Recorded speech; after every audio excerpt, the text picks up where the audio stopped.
Welcome to స్వతంత్ర news. నేను అబిత. ముందుగా హెడ్లైన్స్. సింగరేణిని అదానికి అమ్మడం పక్కా. కాంగ్రెస్ బీజేపీలపై కేటీఆర్ తీవ్ర విమర్శలు.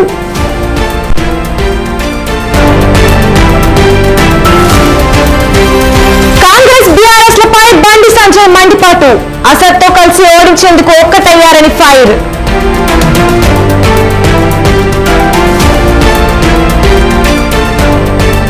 ప్రజా హక్కులను రద్దు చేయాలని బీజేపీ కుట్ర చేస్తోంది. మెదక్ కార్నర్ మీటింగ్ లో మోదీపై సీఎం రేవంత్ ఆగ్రహం.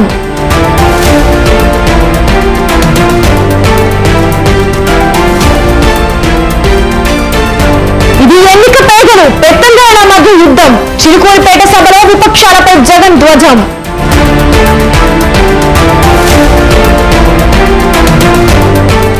కొండను గెలిపిస్తే ముస్లిం రిజర్వేషన్లు రద్దు చేస్తాం.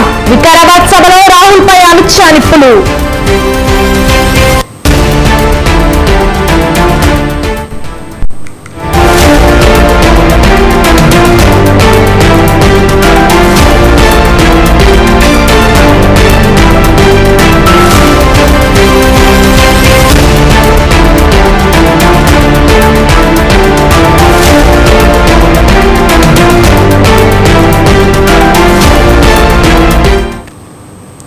సర్జికల్ స్ట్రైక్స్ గురించి సీఎం రేవంత్ రెడ్డి తమాషాగా మాట్లాడుతున్నారని కేంద్ర హోంమంత్రి అమిత్ షా విమర్శించారు. సర్జికల్ స్ట్రైక్స్ చేసే ధైర్యం కాంగ్రెస్ కు లేదన్నారు. వికారాబాద్ లో నిర్వహించిన ఎన్నికల ప్రచార సభలో ఆయన మాట్లాడారు. సర్జికల్ స్ట్రైక్స్ ద్వారా పాక్ లో ఉగ్రవాదులను ఏరిపారేసినట్లు తెలిపారు. దేశంలో ఉగ్రవాదాన్ని పారద్రోలడానికి మోదీ కృషి చేశారన్నారు అమిత్ షా.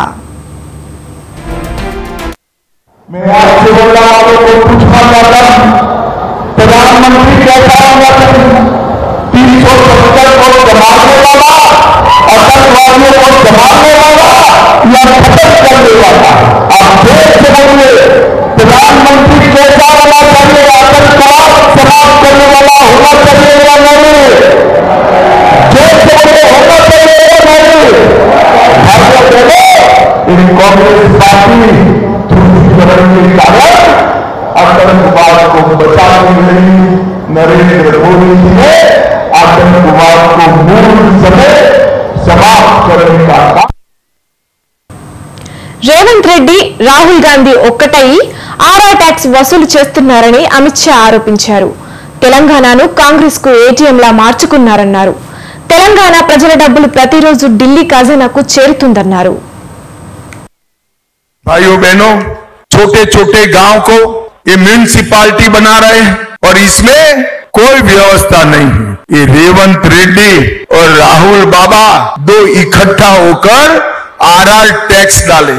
आरआर टैक्स का मतलब है रेवंत रेड्डी राहुल गांधी टैक्स. और तेलंगाना राज्य को कांग्रेस का एटीएम बना दिए हैं. तेलंगाना की जनता का पैसा हर रोज दिल्ली के खजाने में जा रहा है. भाइयों बहनों, ये कांग्रेस पार्टी, बीआरएस और ओवैसी, ये तीनों तुष्टीकरण की एबीसी है.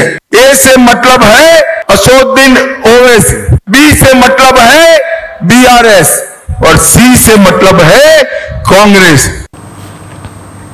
ఒక అబద్ధంతో ఎన్నికల్లో గెలవాలని కాంగ్రెస్ చూస్తోందని అన్నారు అమిత్ షా.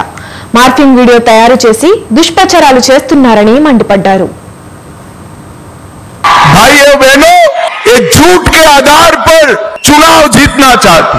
मेरे तेलंगाना के वीडियो को मॉर्फ किया गया, एडिट किया गया और मेरे झूठे वीडियो को प्रसारित किया.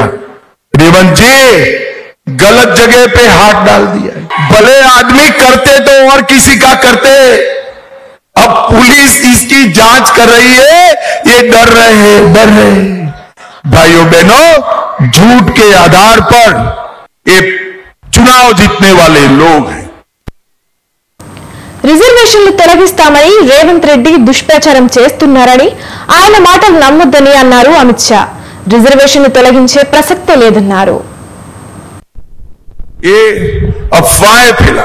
ये कह रहे हैं मोदी जी को 400 सीटें मिलेगी तो आरक्षण रिजर्वेशन चला जाए. अरे भाई रेवंत गारू, काहे को झूठ बोल रहे हो? मोदी जी के पास इस देश की जनता ने 10 साल से पूर्ण बहुमत दिया है। हमने तो कभी रिजर्वेशन नहीं हटाया, मगर मैं आपको पूछना चाहता हूं, आपने ये माइनॉरिटी रिजर्वेशन के नाम से मुसलमानों को जो रिजर्वेशन दिया है, उससे मेरे एससी, एसटी और ओबीसी भाइयों का रिजर्वेशन कटता है।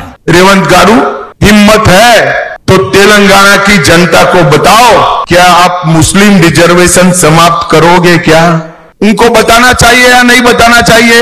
वो नहीं बताएंगे, मगर मैं बता देता हूं, आप हमारे रेड्डी साहब को जिता दीजिए, इस मुस्लिम रिजर्व हम समाप्त कर देंगे। कांग्रेस पार्टी के नेताओं को, ये खट्टर जी को, राहुल बाबा को, प्रियंका को प्राण प्रतिष्ठा का निमंत्रण दें, मगर वो नहीं है। क्यों नहीं गए? क्यों नहीं गए? नहीं लगा, मैं बताता हूं, वो अपनी वोट बैंक से डरते हुए अपनी वोट बैंक से రాజ్యాంగం మార్చాలని, రిజర్వేషన్లు రద్దు చేయాలని బీజేపీ నేతలు చూస్తున్నారని రేవంత్ రెడ్డి అన్నారు. అదే ప్రతిపాదకన ఎన్నికలు జరుగుతున్నాయని ఆయన ఆరోపించారు. హక్కులను రద్దు చేయాలని బీజేపీ కుట్రలు చేస్తోందన్నారు రేవంత్ రెడ్డి.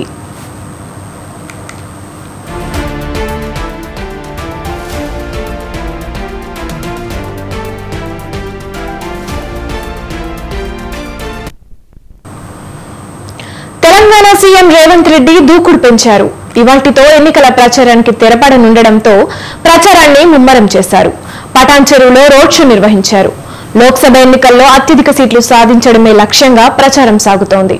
ఇందులో భాగంగానే సభలు, రోడ్ షోలతో హోరెత్తిస్తున్నారు.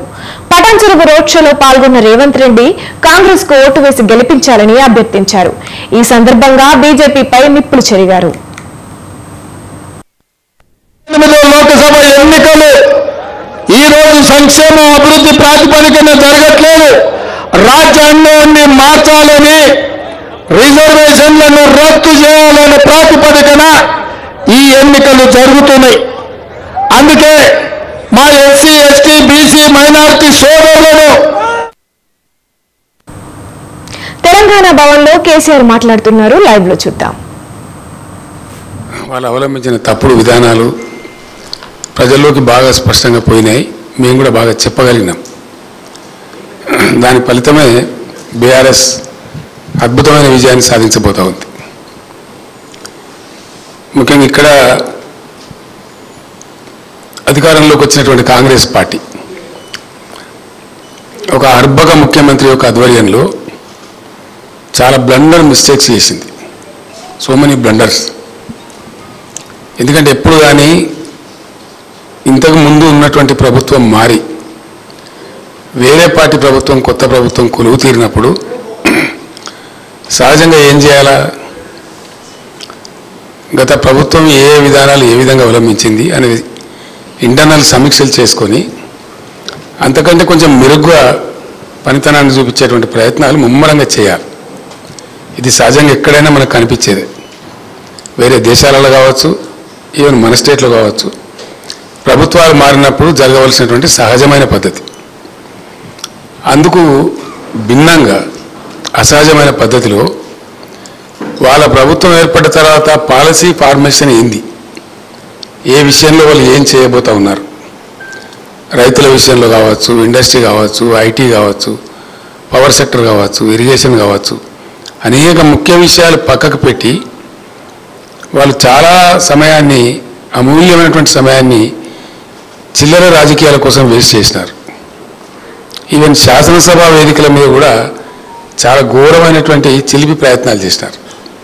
శ్వేతపత్రాలు విడుదల చేయటం, దాని ఏదో చర్చ పెట్టి ప్రతిపక్షాన్ని తూలనాడడం, మాట్లాడకూడని భాషలో మాట్లాడడం, ఒక అక్కసును వెలిగక్కడం, ప్రతిపక్షాన్ని దెబ్బతీయగలుగుతామేమైనటువంటి ఒక చిల్లర రాజకీయ ప్రయత్నానికే పాల్పడ్డారు తప్ప రాష్ట్రం యొక్క పురోగతి, రాష్ట్రం యొక్క పురోగమనం, రాష్ట్ర అభివృద్ధి, ప్రజల సంక్షేమం దాని మీద అతి తక్కువ దృష్టి పెట్టినారు వాళ్ళు. ఆ వైఫల్యమే ఇప్పుడు కాంగ్రెస్ పార్టీ భారీ మూల్యం చెల్లించబోతూ ఉంది. వాళ్ళు చేసిన ఆ తప్పే డెఫినెట్గా వాళ్ళను కాటేయబోతూ ఉంది. అందులో ఎటువంటి అనుమానం కూడా లేదు. చాలా ఆగ్రహం ఉన్నారు ప్రజలు. ఆ ఆగ్రహం ఈ పార్లమెంట్ ఎన్నికల్లో ఒక వెల్లువలాగా ఆ పార్టీని ముంచేయడం ఖాయం. దానిలో డౌట్ కూడా అవసరం లేదు. నేను స్పష్టంగా చెప్తున్నా, నాకున్నటువంటి సుదీర్ఘమైన రాజకీయ అనుభవంతో ప్రజలు కనపరిచినటువంటి స్పందనలతోని స్పష్టంగా కనపడతా ఉంది. దానిలో పెద్ద ఇబ్బంది లేదు. ఇక్కడ ఒక స్పష్టమైన దృశ్యం ఈజీగా అర్థం చేసుకోవచ్చు. మనం అధికారంలో ఉండే పార్టీ వాళ్ళ అగ్రనాయకుడు రాహుల్ గాంధీ వస్తే సరూర్ నగర్ స్టేడియంలో ఎంత అబాస్పాలైనరో 3 పార్లమెంటు నియోజకవర్గాల సమావేశం. అది ఒకటి కాదు, ఒక అసెంబ్లీ కాదు, లేకపోతే ఇంకోటి కాదు, 3 పార్లమెంటు నియోజకవర్గాల సంయుక్త సమావేశంలో వాళ్ళు కనీసం 2-3 వేల మందిని కూడా సమీకరించలేక ఆ రాహుల్ గాంధీ అంటే ఆయన వాళ్ళ అగ్రనాయకుడు ఆ బస్సులో కూర్చోవడం, ముఖ్యమంత్రి బయటకు వచ్చి బతిమాలుకోవడం, వచ్చిన డీసీఎం విధించి తొందర స్టేడియంలో బొమ్మని చెప్పడం, ఇది స్పష్టమైన సంకేతం. కనీసం వాళ్ళ అగ్రనాయకుడు వచ్చినప్పుడు సభలు పెట్టలేకపోవడం, ముఖ్యమంత్రి సభలు కూడా అనేక సభలలో ఇబ్బడిగా ఖాళీ కుర్చీలు దర్శనం ఇవ్వడం, ఇవన్నీ కూడా దానికి సంకేతాలు. అంటే వాళ్ళ కార్యకర్తలలో కానీ వాళ్ళ నాయకుల్లో కానీ అసెంబ్లీ ఎన్నికలకు ఉన్నప్పుడున్న ఆ చొరవ, ఆ జోష్ కురవడింది. అట్లాగే ప్రజాస్పందన శూన్యంగా కనపడింది. ఇవన్నీ కూడా జరుగుతూ ఉన్నాయి. దాని తదనంతరం అన్నింటిని మించి నాకు వ్యక్తిగతంగా, ప్రజలకు కూడా, రాష్ట్రంలో ఉండే మేధావులకు కూడా బాధ కలిగించిన అంశం ఏంటంటే, ప్రభుత్వం రాకని ఏ పిచ్చి ప్రభుత్వం కూడా అటువంటి పిచ్చి పని చేయకూడదు. కొన్ని తప్పుడుగా ఉన్నాయంటే వాటిని సరిదిద్దుదాం కోర్స్ ఆఫ్ టైంలో. కానీ ఇప్పటికిప్పుడు మాత్రం దాన్ని నిలపద్దండి, మీకు ఇంకేమైనా అడిషనల్ మనీ కావాలంటే కూడా తీసుకోండి కానీ నిలపద్దని చెప్పినాం. అంత ఔన్నత్యం ఉండాలండి, మినిమం ఉండాలి ఆ కట్టసి, ఆ మర్యాద. ఏ ప్రభుత్వం పెట్టినా కార్యక్రమమే. Government is a continuous process, ఒక రోజుతో అయిపోయేది కాదు. అదే విషయం శాసనసభలో నేను స్వయంగా లేచి, రాజశేఖర రెడ్డి గారు తెలంగాణ వ్యతిరేక అయినప్పటికీ కూడా నేను ఎట్లా చెప్పినట్టు ఆయన అప్పటి చనిపోయినారు కాబట్టి, ఆ మహనీయుడు చచ్చి స్వర్గంలో ఉన్నాడు కానీ మంచి పథకం పెట్టిండు ఆరోగ్యశ్రీ అనేది, దీన్ని కొనసాగిస్తాం, దీన్ని ఇంకా డబ్బులు పెంచి దీన్ని మంచి పద్ధతిలో కొనసాగిస్తామని చెప్పిన తప్ప మేము అటు చెరిపేస్తామని చెప్పలేదు. దీన్ని తీసేస్తాం, క్యాన్సిల్ చేస్తాం, ఇది మా స్కీమ్ కాదని చెప్పి దాని మీద లేబుల్ అంటించి ఆ పిచ్చి ప్రయత్నాలు, ఆ చిలిపి ప్రయత్నాలు మేము చేయలే. అది కంటిన్యూ చేసినాం. ఫీజు రియంబర్స్మెంట్ కంటిన్యూ చేసినాం. చక్కటి ఫలితాలు కూడా వచ్చినాయి, ప్రజలకు మేలు జరిగింది.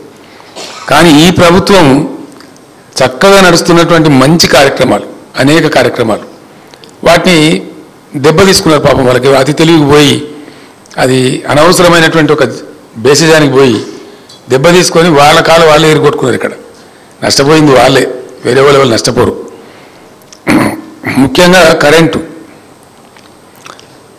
తెలంగాణ ఏర్పడ్డ తొలి రోజులలో కరెంటు బాధలు వర్ణనాతీతం. అది మనందరికీ తెలుసు, కళ్ళారా చూసినాం. ఇందిరా పార్క్ దగ్గర పారిశ్రామికవేత్తలు ధర్నా చేసినటువంటి సన్నివేశాలు, కార్మికులకు 3 పూటల మాకు పని దొరకలేదు, కనీసం 1 టైం దొరకలేదు, ఈ పవర్ హాలిడేస్తో చస్తున్నామని కార్మికులు పటాన్ చెరువు, మన చర్లపల్లి ప్రాంతాల్లో కార్మికులు కూడా ధర్నా చేసినటువంటి ఉదంతాలు చాలా చూసినాం మనం. చాలా రైతాంగం కూడా బావుల కాడికి రాత్రిలు పోవటం, అలా పాములు గుర్చడం, షాక్స్తో చచ్చిపోవటం, అవన్నీ కూడా చూసినాం.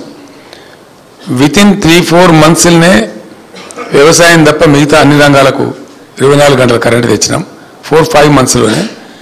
వితిన్ అనదర్ 1 ఇయర్, అంటే 1.25 ఇయర్లో, 1.5 సంవత్సరంలో వ్యవసాయానికి కూడా 24 అవర్స్ పవర్ ఇవ్వడం స్టార్ట్ చేసినాం. 7,000 మెగావాట్లు ఉన్న విద్యుత్ శక్తిని 21,000 మెగావాట్లకు పెంచినాం. బ్రహ్మాండంగా జరగాల. ఇంకా మంచిగా చెప్పానంటే, మొత్తం ఇండియాలో, భారతదేశంలో ఉండే 28 రాష్ట్రాలలో అన్ని రంగాలకు నిరాఘాటంగా, నిరంతరాయంగా అన్ఇంటరప్టెడ్ పవర్ సప్లై చేస్తున్న ఒకే ఒక రాష్ట్రం తెలంగాణ అనే స్థితికి తీసుకొని పోయినాం. అంత బాగుండే వ్యవస్థను ఇంత అనతి కాలంలో, జస్ట్ ఇప్పుడు 6th మంత్ అండి ఇది, మొన్న May 7 తర్వాత 6వ నెలకు వచ్చింది ప్రభుత్వం. ఇప్పుడు 6వ నెల జరుగుతూ ఉంది. వితిన్ 5-6 మంత్స్లో ఇంత ఘోరంగా అంటే, నేను ఆనెస్ట్గా చెప్తున్నా, నేను ట్విట్టర్లో కూడా పెట్టినా, నేను ఉన్న చోట నీకు తర్వాత మానేసి, నేను బాగుండదు, మరి చీప్ అవుతుంది, నా పర్సనల్ డౌన్ అవుతుందని చెప్పి నేను ఒక కక్ష కొద్ది పెడుతున్నాను అభిప్రాయం వస్తుంది, మానేసిన.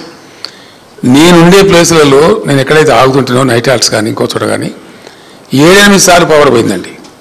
నేను ఉండే చోట ఒక చోట మాత్రం నేను ట్విట్టర్లో పెట్టి ఆ తర్వాత మానేసిన. ఇది ఇంతే, ఇక లాభం లేదు, దున్నపోతు మీద వానవాడట్టున్నది అని చెప్పి, మళ్ళీ దాన్ని కూడా ఏదో ఇది నిజం కాదు అని వీళ్ళు పిచ్చోళ్ళలాగా అరవటం, అది నా స్టాండర్డ్ తగ్గిపోతే నేను మానేసుకున్నా.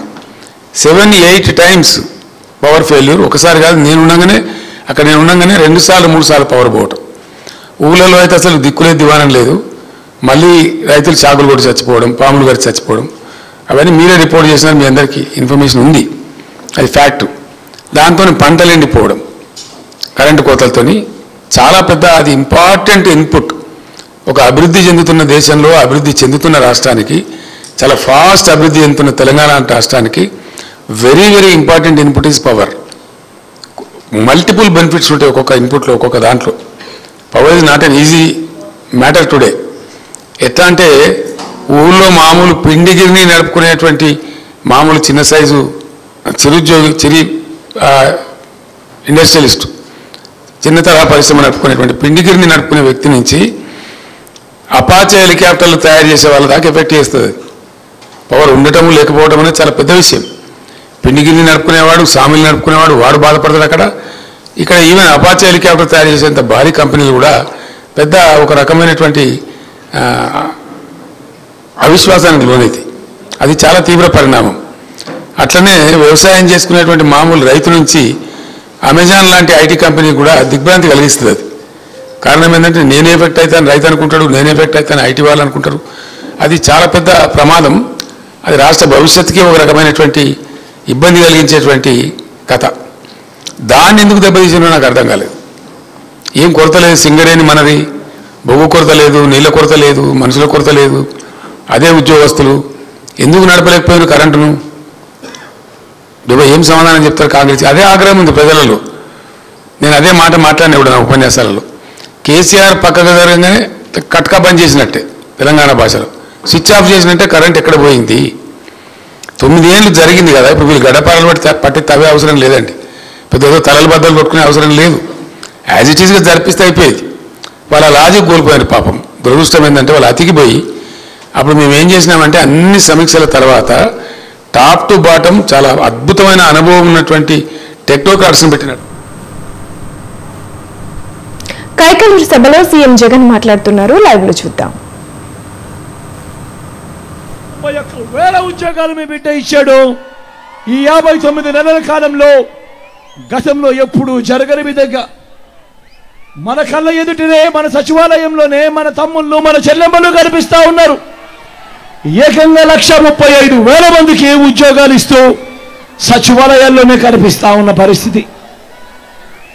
మొట్టమొదటిసారిగా చరిత్రలో ఎప్పుడు జరగని విధంగా మొట్టమొదటిసారిగా ఈరోజు చరిత్రలో ఎప్పుడు చూడని విధంగా, ఇంతకు ముందంతా మేనిఫెస్టోలు ఇచ్చేవాళ్ళు, ఎన్నికలప్పుడు మాత్రమే మేనిఫెస్టో కనిపించేది, రంగురంగుల కాగితాలతో ఇచ్చేవాళ్ళు, పేదల ఆశలతో ఆడుకునేవాళ్ళు, అబద్ధాలకు రెక్కలు కట్టేవాళ్ళు. ఎన్నికలు అయిపోయిన తర్వాత, ప్రజలతో పడైపోయిన తర్వాత మేనిఫెస్టో చెత్తబుట్టలో వేసే పరిస్థితి.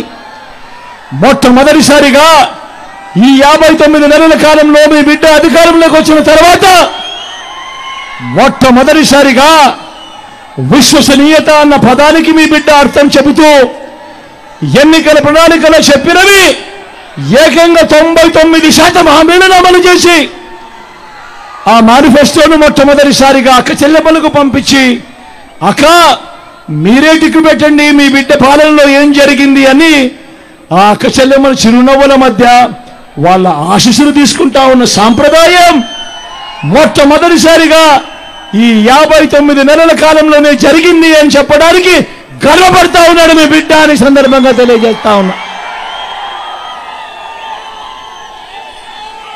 ఆలోచన చేయమని మిమ్మల్ని అందరినీ కూడా కోరుతా ఉన్నా. నేను మచ్చుకు కొన్ని పథకాలు చెబుతాను, మీ బిడ్డ ప్రభుత్వంలో జరిగిన మార్పులు చెబుతాను, మీరందరికీ మీరే ఆలోచన చేయమని అడుగుతా ఉన్నాను. గతంలో ఎప్పుడైనా కూడా ఇవి ఉన్నాయా? గతంలో ఎప్పుడైనా ఇవి చూశారా? గతంలో ఇవి ఎప్పుడైనా కూడా ఎవరైనా చేశారా అన్నది మీరే ఆలోచన చేయమని కోరుతా ఉన్నాను. ఎప్పుడు జరగని విధంగా ఈరోజు నాడు నేడుతో బాగుపడ్డ గవర్నమెంట్ బడులన్నీ ఇంగ్లీష్ మీడియం. 6వ తరగతి నుంచి క్లాసుల్లో IFPలు, డిజిటల్ బోధన, మొట్టమొదటిసారిగా గతంలో ఎప్పుడూ జరగని విధంగా 8వ తరగతికి వచ్చేసరికి మన పిల్లల చేతుల్లో ఈరోజు ట్యాబులు. మొట్టమొదటిసారిగా ఎప్పుడు జరగని విధంగా ఈరోజు ఇంగ్లీష్ మీడియంతో మొదలెడితే 3వ తరగతి నుంచే ఈరోజు టోఫుల్ క్లాసులు, 3వ తరగతి నుంచే ఈరోజు సబ్జెక్ట్ టీచర్లు. గతంలో ఎప్పుడు చూడని విధంగా ఈరోజు మన పిల్లల చేతుల్లో బైలింగ్వల్ టెక్స్ట్ బుక్స్, అంటే ఒక పేజీ తెలుగు పక్కన పేజీ ఇంగ్లీషు. మొట్టమొదటిసారిగా ఈరోజు మన పిల్లల చేతుల్లో బైలింగ్వల్ టెక్స్ట్ బుక్లు. బడులు తెలిసేసరికే మన పిల్లలకు విద్యా కానుక, బడులలో మన పిల్లలకు గోరుముద్ద. తల్లులను ప్రోత్సహిస్తూ ఆ పిల్లలను బడికి పంపితే చాలు ఆ తల్లులను ప్రోత్సహిస్తూ గతంలో ఎప్పుడూ జరగని విధంగా ఓ అమ్మఒడి అనే కార్యక్రమం ఆ తల్లులకు ఇస్తూ మొట్టమొదటిసారిగా పెద్ద చదువులకు ఏ తల్లి ఏ తండ్రి కూడా అప్పుల పాలు కాకూడదు అని ఈరోజు రాష్ట్రంలో చదువుతా ఉన్న పిల్లలు, ఇంజనీరింగ్ చదువుతా ఉన్న పిల్లలు, డాక్టర్ కోర్సులు చదువుతా ఉన్న పిల్లలు, డిగ్రీలు చదువుతా ఉన్న పిల్లలు ఈరోజు మన రాష్ట్రంలో ఏకంగా 93% మంది మన పిల్లలకు ఈరోజు అప్పుల పాలయ్యే పరిస్థితి లేకుండా పూర్తి ఫీజులతో ఈరోజు వాళ్ళందరికీ కూడా జగనన్న విద్యా దీవెన, జగనన్న వసతి దీవెన.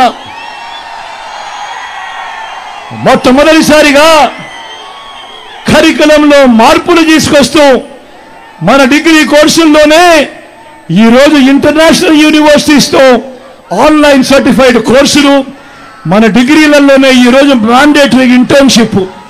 నేను అడుగుతా ఉన్నా, ఈ చదువుల విప్లవాలు గతంలో ఎప్పుడైనా జరిగాయా అని అడుగుతా ఉన్నాను మీ బిడ్డ. జరిగాయా అన్నా? జరిగాయా తమ్ముడు? అక్క గతంలో ఎప్పుడైనా జరిగాయా? గతంలో ఎప్పుడైనా జరిగాయా అక్క? జరిగాయా తమ్ముడు? అక్క చెల్లెమ్మలను గతంలో ఏ ఒక్కరూ కూడా పట్టించుకోనంతగా, అక్క చెల్లెమ్మలను వాళ్ళ కారు మీద వాళ్ళు నిలబడేట్టుగా, అక్క చెల్లెమ్మలకు ఏదో ఆదాయం ఉండేట్టుగా, ఆ అక్క చెల్లెమ్మలకు అండగా, నా అక్క చెల్లెమ్మలకు ఆశరా, నా అక్క చెల్లెమ్మలకు 0 వడ్డీ, నా అక్క చెల్లెమ్మలకేవో చేయూత, నా అక్క చెల్లెమ్మలకేవో కాపు నేస్తం, నా అక్క చెల్లెమ్మలకేవో ఈబీసీ నేస్తం, నా అక్క చెల్లెమ్మల పేరిట ఏకంగా 31 లక్షల ఇళ్ల పట్టాల రిజిస్ట్రేషన్ నా అక్క చెల్లెమ్మల పేరిటే. అందులో కడతా ఉన్న ఏకంగా 22 లక్షల ఇల్లు నా అక్క చెల్లెమ్మల పేరిటే. నేను అడుగుతా ఉన్నా, ఇంతగా అక్క చెల్లెమ్మల మీద ఆప్యాయత చూపిస్తూ, నా అక్క చెల్లెమ్మలను కాళ్ళ మీద నిలబడేట్టుగా చేస్తూ, ఇంతగా అక్క చెల్లెమ్మల కోసం తాపత్రయపడిన ప్రభుత్వం గతంలో ఎప్పుడైనా చూశారా అని అడుగుతా ఉన్నాను మీ బిడ్డ. జరిగిందా అన్నా? అక్క గతంలో జరిగిందా? చెల్లమ్మ గతంలో జరిగిందా? అన్న గతంలో ఎప్పుడైనా జరిగిందా? అక్క గతంలో ఎప్పుడైనా చూశారా? గతంలో ఎప్పుడూ జరగని విధంగా అవ్వ